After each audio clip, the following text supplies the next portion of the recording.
Episode 32. Carol Blazejowski. You got to say that right. Blazejowski. Yep. All right. Okay. So the the backstory is this: in 1976 through 78, right. Actually, her first year, 75. Right. My dad was a coach at Montclair State College. Okay. And I was there it was like a second home for me. Okay. So when he was on the coach practice or in the meetings, he just told me I could just run around. I ran around the gym, the locker room, Gotcha. the weight room, pool. It was like my second home. Right. I saw Carol play. Okay. And she was at that time a huge deal. Okay. The gym, when we would go to games, was packed. Girls basketball in the mid 70s, packed. This right after Title IX. Okay. So, it wasn't, common for a woman to have that type of stature at that level. All right. Montclair State College, to give you an example, is like Spring Hill College. Okay. The size. Could you call this the soil of the WNBA? Yeah, which is the grassroots. Yes, yeah. With Trish, we say she's that soil. Okay, that right in there. Shout out to Trish. We interview her. Carol is the same. The biggest difference between Trish and Carol is I never saw Trish play. Okay, I went by stats and articles and her memorabilia and what she told us. Right, but I saw Carol play. Right, gotcha. She was the first organized basketball player I saw play basketball. Okay. I didn't see men play basketball organized yet. I was 6 years old. Gotcha. Then I went to see Dr. J at the Madison Square Garden. That's crazy that you saw Dr. J, bro. In the 70s. That's crazy. And I was like, okay, he's my guy. So maybe we can interview him next since you saw him. We need to get Dr. J in there too. That'd be crazy. Let's interview everybody you've seen in your lifetime. What? But I told Carol, I said, there were two people that influenced me in basketball. Dr. J and Carol Blazejowski. Okay. Man, that's fire. She was big time. Listen, I'm excited. Can we get our theme music? Can we get the theme music, man? I'm ready for this, dog. Yeah, episode number 32. Welcome to On and Off the Field Sports Podcasting with a Purpose. You got your On the Field coach. Rest assured, this is your boy, Coach Boston, a.k.a. Steeler Nation since 1976. It's your boy, Mr. You Better Live. You know what? That's my also known as, and it's the a.k.a. Mr. Coach We Back. But you know who I am? I'm the Yoda Man since 19... The infamous. Coach, we got a good episode, man. Yeah. It's going to be fire. I'm at Queens of the Court, part 2. Remember our Queens of the Court series? Wow. This is the second one. Wow. Yeah. So, remember we said past, present, and future, right? So she's a past. She's a past. She's still past. Wow. Yeah. So we interviewed Trish Roberts from Tennessee. That's fire. Forgotten Lady Ball. Right. And now we're interviewing Carol Blazejowski. So see, our present and future must be looking bright then. Yes. Because we got to get the other present and the future. Yep. So who we need to we need to get Monica McNutt. Monica McNutt, yes.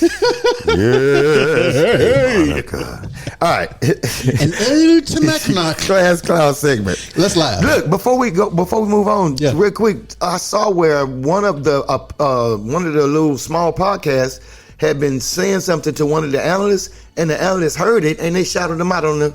I know. Yeah. That's what I'm looking for. I thought about that. That's what I'm hoping for. All right, class clown segment. All right. I could not figure out why the basketball kept getting larger, larger, and larger. Then it hit me. Oh, my goodness. Come on. All right. What do you call a monkey that wins back-to-back titles in basketball? What do you call it? A champion. Okay, that's good. Why did the retired female basketball player open a brewery? Why? Because she had hops. That's good, because nobody pays attention to beer. What do you call a girl hanging from the basketball rim? What? Annette. Oh, my goodness. Why is there no congressional basketball game? Why? Because Congress cannot pass anything. Okay, that's good. That's good. What type of earrings does a basketball wear? Which one? Hoops. Hoops. That's good. That's right. Why didn't the nose make the basketball team? It didn't get picked. It didn't get picked. Go ahead. What do you call a polite driver in New Jersey? Lost. Mary's Nerd Nugget Fun Facts. All right. Okay, when the New York Liberty were first formed, Okay, they won the WNBA championship this year. Right. When they were first formed, our next guest, Carol Blazejowski, was asked to become the general manager and vice president. Then she went on to be the senior vice president and president over a 13-year WNBA front office career. Wow. Yeah, she was actually the one who picked the logo. Okay. Yeah. Cool. Did you know Carol won the inaugural Wade Trophy as the nation's finest collegiate woman player in 1978. Okay. And the Blaze set a Madison Square Garden record for either sex with 52 points in 1977 in a game against Queens College, still a collegiate record today. Wow. Yep. Things that make you go, In 1978, Carroll led Montclair State to the NCAA Final Four, where they lost to UCLA, and the Blaze dropped 40 points. Wow. Listen, without further ado, let's get on the line. Let's see. Let's get called New York.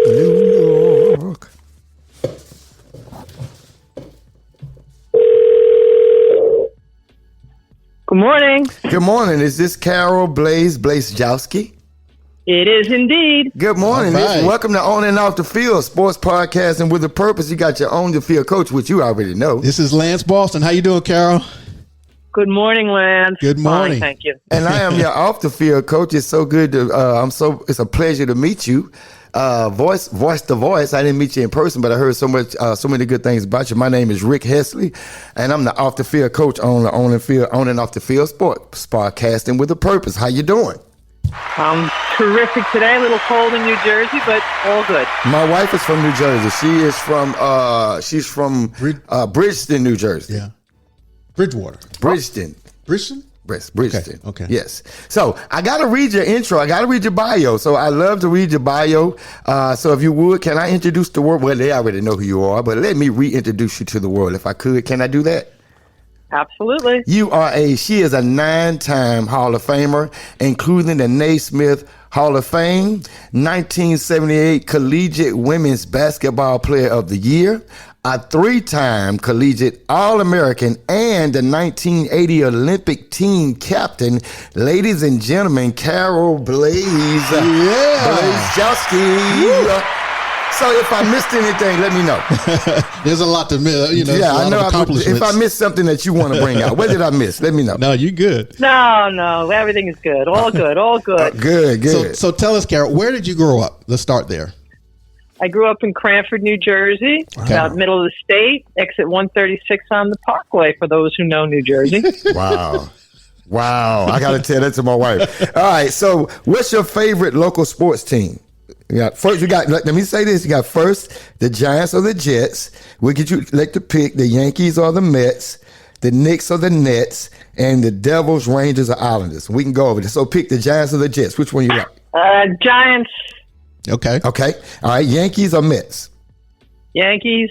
All right, Knicks or Nets? Knicks. I see where this is now, going. but listen, the Nets are up and coming, so That's right. I'm very interested in them as well. Okay, now we got the fourth, the Devils, the Rangers, or the Islanders? Rangers. Okay, Rangers. So is there a particular reason why you picked each one of those teams you want to tell us? Well, they're winners. Right. And That's a good reason. I'm a winner. I like to think of myself as a winner. Yes. When it comes to the Knicks and the Rangers, I had a long career at Madison Square Garden. So when I worked with the Liberty, we shared the same training center as them. So I got to know their infrastructure and players and everything. And that was a fun experience. Okay. Now, I had a quick question for you, though. Blaze, Yeah. how did you get the nickname? Where did that come from? What was the first person that called you, hey, Blaze? Where did that come from? I'm trying to think. It had to be a sports writer from Jersey when I played at Montclair State. I mean, it's easy when you say my last name phonetically, Blazejowski. Yes. Mm-hmm. Blaze has multiple meanings. On fire. Right. Right. Blaze was just an easy nickname. And, people could pronounce it and people could spell it. That makes sense. So when did you start playing organized basketball? It wasn't until my senior year in high school. Ah. Wow. Why did you wait? Was it not offered, or were you not interested? No. Of course I was interested. It wasn't an opportunity. Remember, I'm a little bit older than you fellas. Yes. So Title IX hadn't come into effect, and so there was no equal opportunity for women at that time. Okay. So I had to play and pick up in the streets of Cranford and find games wherever I could against the men. So my senior year is finally when, people started noticing that women could play, and the law started getting implemented, and so be it, So why'd you choose Montclair State? Again, no scholarship for women at the time. It was close to home. It was a straight drive up the Parkway. Teacher education. Back then, everybody wanted to be a teacher, so I thought I did. Of course, I never taught a day in my life, but that really was. I wanted my friends and family to see me play basketball, and we just figured out we'd see what we could make of the team, and it just turned out to be really a storybook career. Okay, what was being a referee and working with my dad like at Montclair State? Your dad, I have such fond memories of McKinley. He what a wonderful, wonderful guy. Everyone loved him. Oh, and wow. Everyone loved him. And he always, I remember I was playing basketball. Right. I was working 3 jobs to put myself through school. Your father hired me to ref the guys, and he was so flexible with me, and just a great guy that, was very understanding of kids' situations and flexible. And very engaged with the student community of the college. Okay, awesome. Describe being a star female athlete during that time at Montclair State. Well, I've never been about I know it sounds trite, but I've never been about I know that the whole is the sum of the parts, and I know that I couldn't unless I had good support system around me. You're not winning in a team game. You're just not. Right. That's right. And so, we just looked at it as the unit. We were Montclair State women's basketball. So that was from players to reserves, to starters, to coaching staff, to administrators, to trainers, to athletic department, to basketball community within the college. And so that's kind of, we were just, one brand is the way I would categorize it. Gotcha. So we do this segment called "Coming Out of the Tunnel," right? And it's like this excitement. So when you broke the record, or you set the scoring record at Madison Square Garden, describe what that was like. That moment when you did that. I didn't know I broke it. Oh, really? Everyone was standing up and clapping and cheering. It was near the end of the game, but the final buzzer hadn't rung. So as far as I was concerned, the game was not over. Right. And I was just curious as to what was going on. So finally they made the announcement, and I was like, I still really was just, okay, that's nice. But you know what? Let's finish the game. Wow. We got to win the game. Just focus on the game. And then afterwards, you kind of take it all in, and it's like, what just happened? Right. Wow. So initially you didn't know why they were cheering. They were cheering, but you didn't know, you had no clue why they were cheering, basically, right? No, I was almost annoyed because I that's right. I was almost annoyed because I wanted to just get the game over and get the W in the book. And they clapping for you. Imagine that. What was it like to play in the Final Four? Well, a lot of people don't know Montclair State was the first ever women's basketball team to play in a Final Four. I didn't know. I didn't know. You guys, I know. Yeah. Well, wow. Okay. I had to look it up as when I was trying to prepare for this show. I had to look that up. I was like, Montclair State lost to UCLA in the Final Four? I didn't know that. That's right. Yeah. Well, the reason a lot of people are not aware of that is because back then, again, in the day when there was inequity, right, in the sports world, the NCAA didn't want to have anything to do with women's sports. So the NCAA ran their men's tournament, and the women had a different organizing body called the AIAW, Association for Intercollegiate Women's Athletics. Right. And we ran our own Final Four, so our own tournament and our own Final Four. We had no television. We had none of the benefits that the NCAA gave to the men. Wow. But, so literally, and Lance, you can appreciate this if you heard your father talking about the athletic department at Montclair and Donna Olson, who I believe he worked with out of Minnesota. Yeah. she took money out of her own pocket to help us pay for flights to go to UCLA. Oh, wow. Wow. Yeah. At that time, we were the only, there was no designation, Division 1, 2, or 3. Everybody was 1. But we were the only one division team in that tournament that didn't have scholarships. Maryland did, UCLA did, and Wayland Baptist did.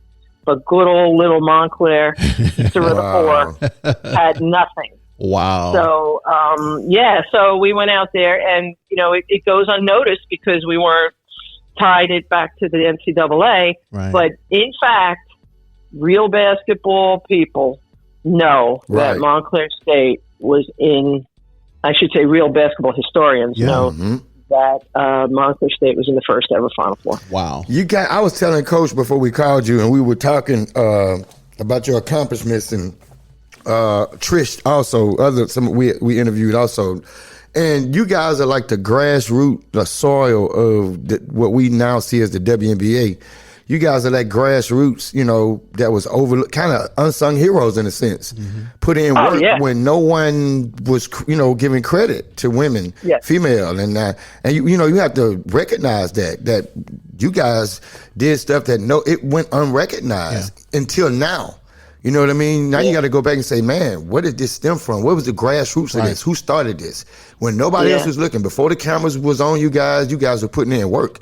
You were, my goodness, you were going against men. You just said earlier, Yeah, well, look, in every sport, in life in general, there's always a foundation, right? And then you build on the foundation. There's always pioneers that had less than those ahead of them, but that's how the ones ahead of them got to where they are, on the backs of the pioneers. Right. So, everyone asks me, are you bitter about 1980? Are you bitter you didn't get scholarship? Are you bitter? No, I'm not bitter.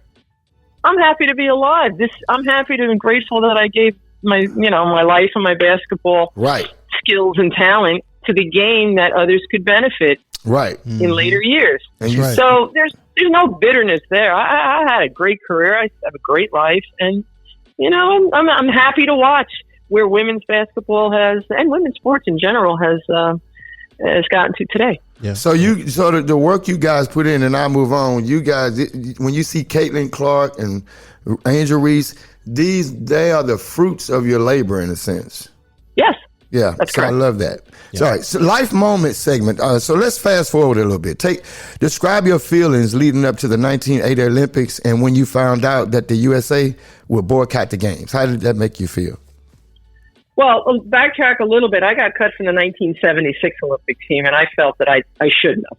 So it motivated me for the next 4 years to work hard and give them no reason to cut me in 1980. Okay. And so, before you have the Olympic Games, you have runner-up tournaments and whatnot. And I was on the Team USA and training and whatnot. And there were hints that this might happen. But we were still at training camp in Colorado Springs. We were still working out. We were still hopeful that there would be no boycott. And when it happened, it was devastating. And at the moment, though, we still had to prepare for the qualifying tournament because that was still being held in Bulgaria. So to us, that was our Olympics. Okay. We went to Bulgaria. We won the gold. We partied till the 3 hours in the morning, and then I think what happened is after the dust settled and you knew you weren't going to Moscow, that's when the impact happened. Right. And so many of us athletes across all sports were so deflated, disappointed. I literally got sick from it in terms physically, just so upset. Wow. And it takes a long time to recover from that. But then, life goes on, and it's how you bounce back. So I was able to, enjoy then after a wonderful career, not as a player. Well, first, I certainly did as a player, but then as you move on, you kind of age out, and then I was a sports executive. Right. And I stayed connected to basketball. So it was a nice transition. Right. What was your USA team experience prior to 1980 Olympics? Did you? I mean, you just said you tried out for the '76 team. Did you do anything between '76 and 1980? Oh, yeah. We had international competition, Pan Am games, World Championship games. We had games in Taiwan, all prep games. And it mostly happened in the summertime because, remember, we're all going to school during the regular year. Right. And then in the summertime, that's when we all convened together at Colorado Springs. Okay. And trained, and then kind of went out of the country and played various competitions. Okay. Do you still keep in touch with your teammates from the USA basketball team? Yeah, some of them I do. Yeah, a lot of them, have gone off and done other things, and you kind of, it's like life, right? You maintain certain circle of close friends, and but I would say absolutely. Okay, good. So describe your professional basketball experience in the WBL. What was that like? Oh, that was interesting. It was a short-lived league. It carried across 2 years that I was prepping for the Olympics, so I couldn't play. Remember, back then, you could not accept any money to play in the prior to playing in the Olympics, so you were deemed a professional. Right. So the irony there is everybody now is a professional athlete, right? But back then, I couldn't play in the WBL because I couldn't accept any money. So for 2 years, I was training till 80.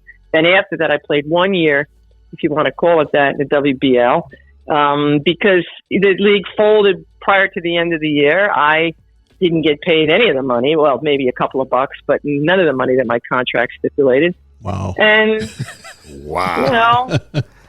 Hey, you know what I say, Blaze? You know what I say? Let's put in a petition so the NIL can go back pay 40 years. And you get we back pay 40 years, man. What kind of money would you get for that? Oh, my goodness. What we got NIL back then? God. Gave up a lot. But you know what? Money, I know, but in today's world, everybody's driven by money. I was never driven by money, I got lifelong friends, lifelong experiences, little bit of money. Right. And, it's, it was what it was. But, you look back and you say, great experience. Another great experience. Right. So who's the toughest player you played against on any level? Well, Annie Myers was pretty tough. Okay. Wow. Okay. She played for UCLA, of course. She was a great, great defender. Yeah. Trish Roberts, who you interviewed, was a damn good defender. She was big and a good defender.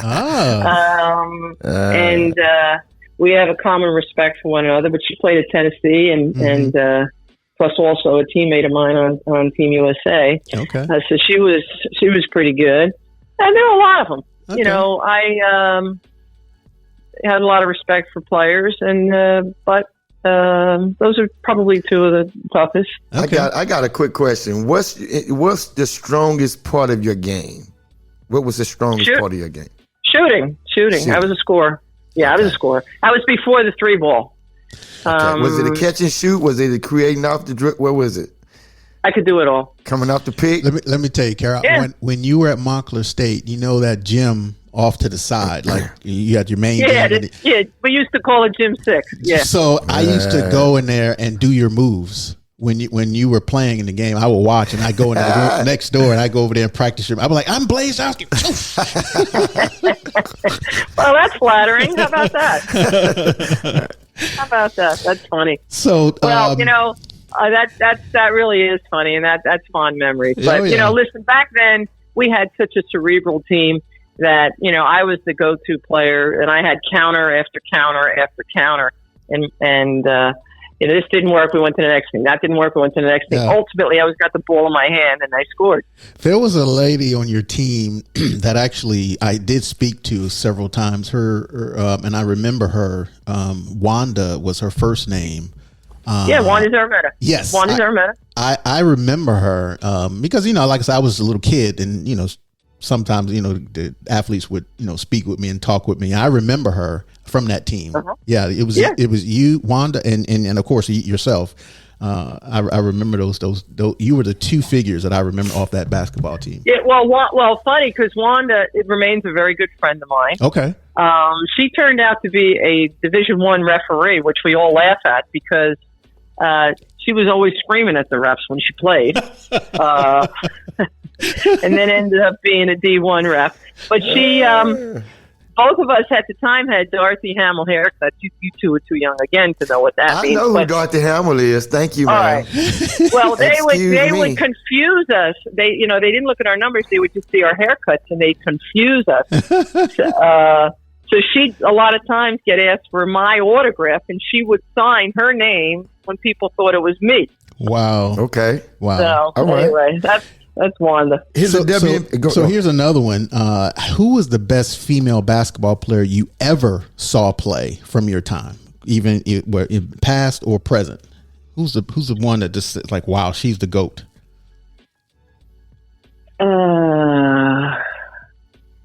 So present too. Yeah. Yes. Mm-hmm. Well, Tarazi is really special. Yeah. There was also a player in the early days of the W called Deanna Nolan, Tweety Nolan. Yeah. She was out of Detroit. Mm-hmm. She was special. There was a player also that nobody knows about that I played in the streets of New York City with, Janice Thomas. She didn't go to school. She got kicked out twice. Wow. But she played down the streets of Harlem and Rucker Tournament and Lost Battalion and all those. Ooh. Oh, she was balling. She was like the point guard. Goodness. First one You saying Rucker? Yeah, So she really she was terrific, but nobody knows about it. But goodness. And then another player, Tara Heiss, a very dear friend of mine who just passed. But she was, when you think about fancy schmancy and looking, no look passes and precision passes and shots and getting to the rack. So those are just a few. Okay. All right. So here's the WNBA segment about the W. What was it like to be the GM and the VP of the New York Liberty in the inaugural season? It was a dream come true. Wow. When I got asked to do the job, I worked at the NBA at the time, so I was helping Val Ackerman put the league together. Okay. And then once we got to Charter 8 teams, New York needed a GM. And I had known Ernie Grunfeld, who then was the GM of the Knicks. The Knicks, right. Right. And so he called me up and asked me how I'd like to be a GM and of the New York Liberty. And I was like, when do I start? And remember, I have never, ever had any experience of being a GM of anything, run a business. I mean, I knew a lot because I worked at the NBA for 6 years, so I knew a lot about business and women's basketball because of USA Basketball and whatnot. But that was ultimately, a dream job for me. I read that your first office was a little small for your taste.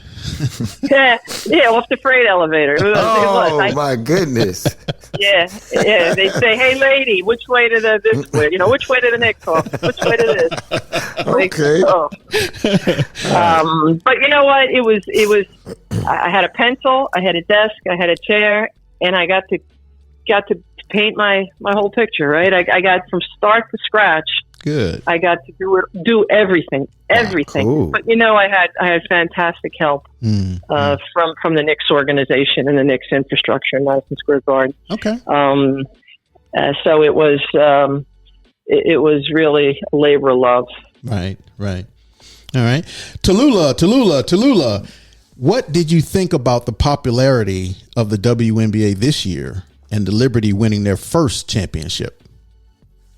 Fantastic. It was fantastic. I watched a lot of the games. Caitlin Clark is, as they say, a generational player. Uh-huh. If you got an equal or two of someone who came in the league that made it really special and changed the way the game's played, you'd liken her to Steph Curry. Right. And the fact that the Liberty won, I'm happy for New York. I'm happy for the team. Were you I'm at the proud game? to say that. Did you go to the game? Oh, no. Okay. No, I did not. Okay. I watched it. I watched it on TV. I'm proud to say I was a part of it. Right. I mean, it was in Brooklyn, so it wasn't quite the same thing as winning in the Garden. Right. And that's a whole different experience. It is. But, I was very happy for him. Okay. So this is our Health is Wealth segment. And so the question is, what do you do now to keep fit at your age? Okay. So I do a lot because fitness is definitely a way of life. Mm-hmm. I play golf. I play pickleball. Okay. I have a gym in my house that I work out, 5 times a week. Oh. And then I, believe it or not, at my age, still play full court basketball 1 day a week on Sundays. Really? Mm-hmm. Yeah. Okay. Yeah. Your knees have held up that long? Yeah, it's everything else that's broke. So, Kara, this is the travel through your eyes segment. So let me say this before I ask you yours. So for me, I was in the military, and there was a moment in time where I was overseas in Spain. I was in Palma, Spain, and I caught myself catching the moment. I was 19 years old in the middle of Spain, and I was like, you know what, this is incredible. I never thought I'd be in Spain. I'm 19. That was incredible for me. So tell us some place unique that basketball has taken you where you caught yourself in the moment where it was just like, wow, breathtaking, like, wow, I never thought I'd be here. Tell us about that. It had to be back in 1979. I was playing for Team USA, and we were playing in the World Championships. It was my first ever World Championships. Mm-hmm. And we were traveling to South Korea. Okay. Ooh.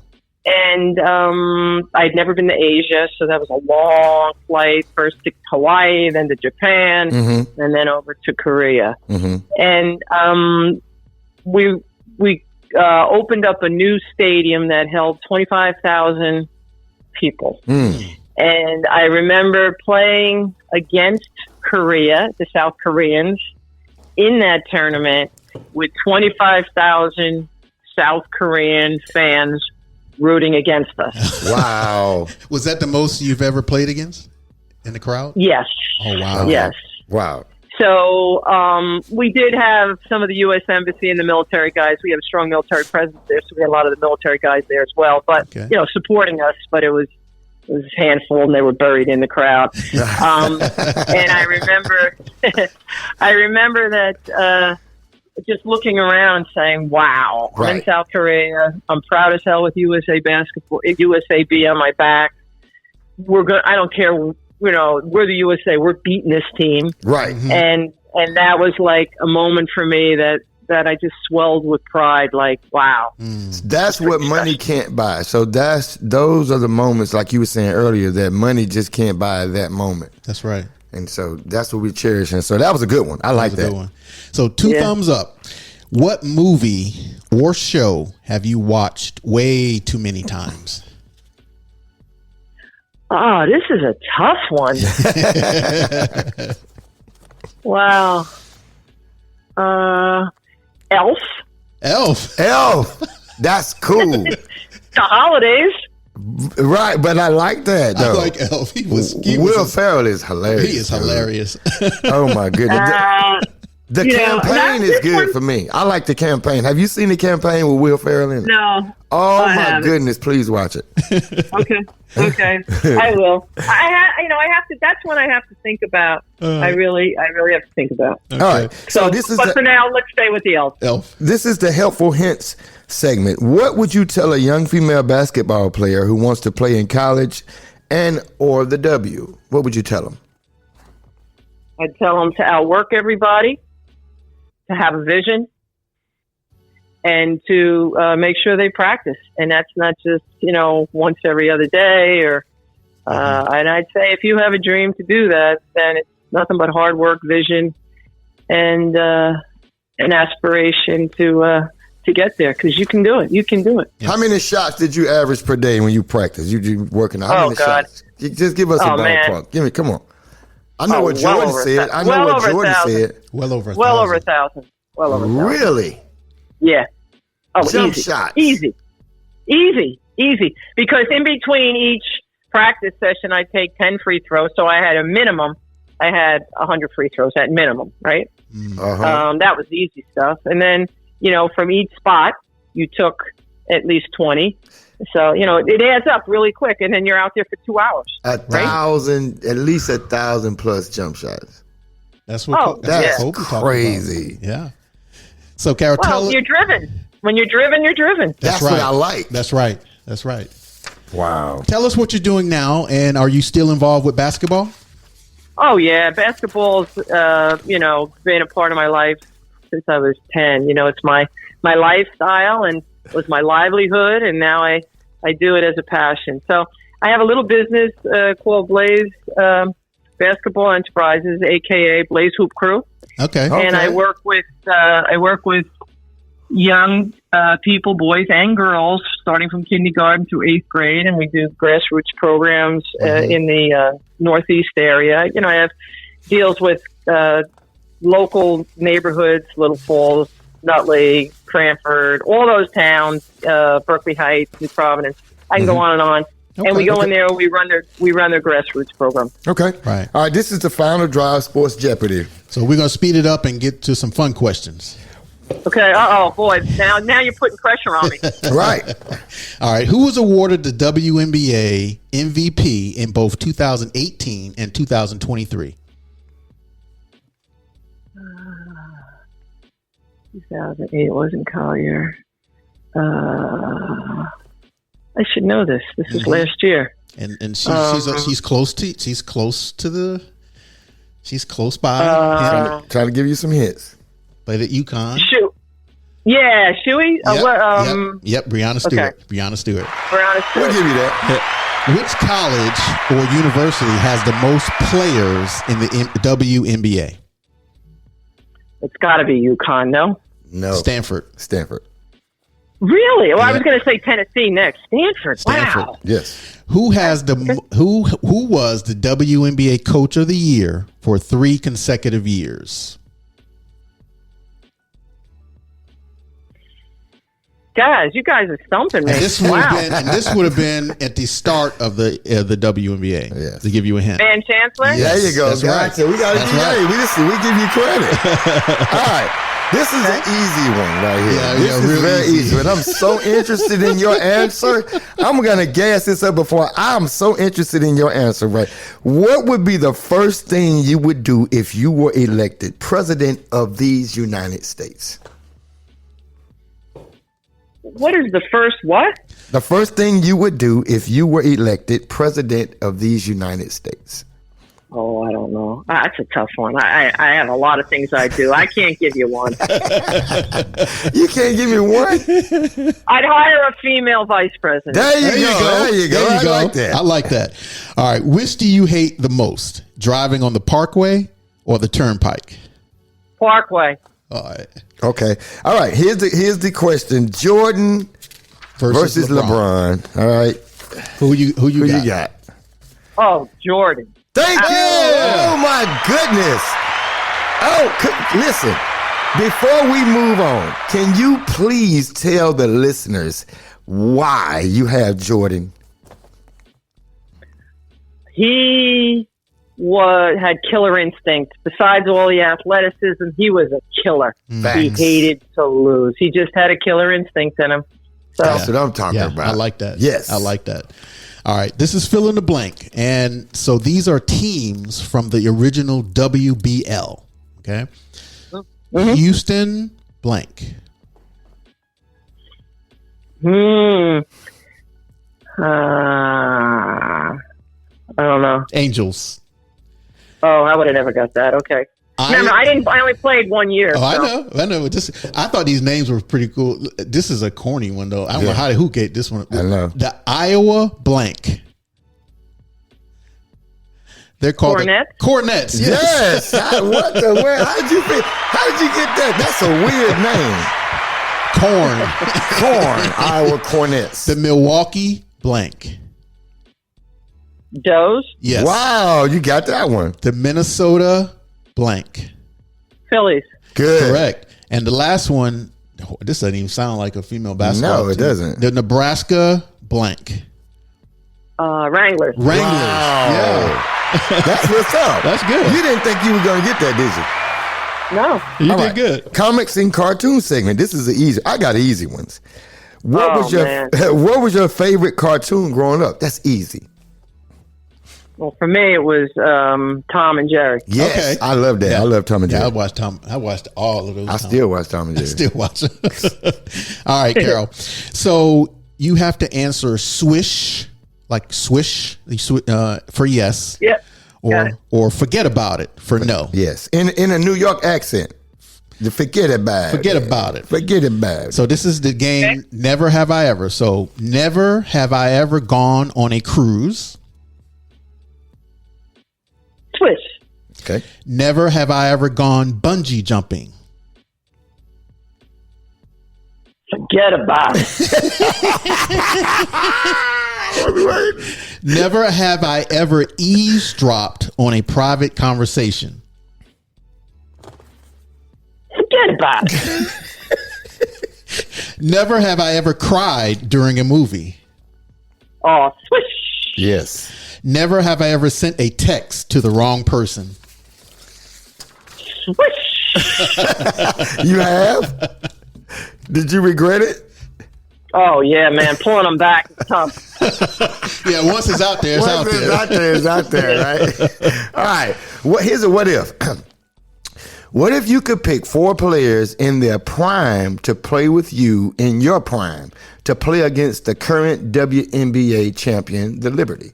What if you could pick 4 more players to play against those starting 5? Cynthia Cooper. Okay. Diana Taurasi, what is she? She's current, but she's 41. Yes. So she's cool. Talking about prime, in her prime. Right. Okay, Taurasi, Cooper, Tina Thompson. Okay. Oh, wow. All right. Wow. Wow. All right. Cool. You think y'all get them? Oh, yeah. Of course you're supposed to say that. You picked Jordan as your favorite player. Yeah. Yes. All right. So this is the last one. Would you rather? Would you rather have won the 1978 Final Four or the 1980 Olympics? 1980 Olympics. Why? Why is that? It's bigger. It represents USA basketball. If we didn't win the Final Four, we probably came in. At least we got there. Right. But the Olympics is the paramount. I got Wow. you. Okay. Well, Carol Blazejowski, listen, anything you want to say to the people before we let you go? No, I had fun. This was great. I appreciate your interest in my career, and I want to wish everybody a happy holiday. Awesome. Same to you. Awesome. Ladies and gentlemen, Carol Blazejowski, thank you so much you, Carol. for coming on and Out the You're Field welcome. Sports Podcast, and we thank you so much for taking time out with us. My And pleasure. I will send you an email to thank you in once we finish the show. Good. All right. Take Thanks. care now. Take care. Bye, Carol. Bye-bye. All right, fellas. Bye now. Carol Blazejowski. man. Woo. That was good. That was good. All That's some right. good soil, huh? Yeah, that was some good soil. Grassroots, bro. Yeah. Grassroots. I'm telling you, grassroots. She kind of remind me of like when we interviewed the Memphis interview. Yeah, Marcus. Yeah, everything that the stuff the work that they put in, in those other Early, leagues. yeah. You don't really hear about them, but that's Right. grassroots. That's Right. soil. That's foundation. Exactly. Like I said, everything they see now is the fruits of their labor, man. When I was talking to my dad about watching about she's coming on the show, and of course the popularity of the WNBA now, we both said that she reminds us of Caitlin Clark now. Right. Like if you were to take Caitlin Clark and put her in the 70s, Right. that was Carol. Okay. Yeah. So I never did. So was she? That's what I was going to ask too. The Blaze, did they come from where she had kind of speed too? Was she kind of like? I think it just a I name. think because of her name, Right. And it just was like catchy, Right. Because when I would go in the the gym, you had banners and signs that said Blaze. Okay, everywhere. right. Catchy. It just was. Catchy. It gets catchy. Caitlin Clark kind of blazy the way she shoot. Oh yeah, they had the same game. So that's what I mean. I picture her. Yeah. Kind of like Very Blaze, similar game. Right. Yeah, can shoot the ball. Move past. Move past. Right. That's what I mean. They had very similar style all right. play. Yeah, just what I visualized. You paint your picture of somebody that you never Exactly. met. And that's what I got of her. Our picture, if I had, and of course, is not the same, but Caitlin Clark in the 70s. That's Carol. Gotcha. Yeah. That makes sense, Yeah. man. Man, hey, and We can't leave. We can't have We can't have a basketball show without doing an ode to Monica McNutt. To McNutt. She takes the court with grace and might. McNutt's the name. Well, that sounds loaded. Her every move a dazzling light. McNutt's the name. A force of nature, a work of art. McNutt's the name. Her words of sports strike like a dart. McNutt's the name. Yeah. Oh, yes. Man, this was good. This is real good. We've been, to those listeners, we've been, trying to get this put together for a few months. And, Queens of the Court series, we just want to talk about the people who laid the foundation for basketball's popularity today. Right. Yeah. Yeah. So that was good. Yeah, that was real good. Shout out to Carol Blazejowski again, man. Awesome interview. Yep. I'm talking about awesome. And we gotta thank you to our listeners. You can follow us on our webpage, onandofthefield.com, or you can listen to us wherever you find your podcasts. Episode number 32, Carol Blazejowski. Yeah. We out. Rest assured, this is your boy Coach Boston, a.k.a. Steeler Nation since 1976. And this is your boy Yoda Man since 1968. Listen, I was finna leave without telling y'all who we were. But y'all already know who we are, right? I know who you are, Coach. All right, Coach, we out. Get out of here, Dewey. Get out of here, dude. We almost made it. We almost made it. We out, man. Peace. Peace.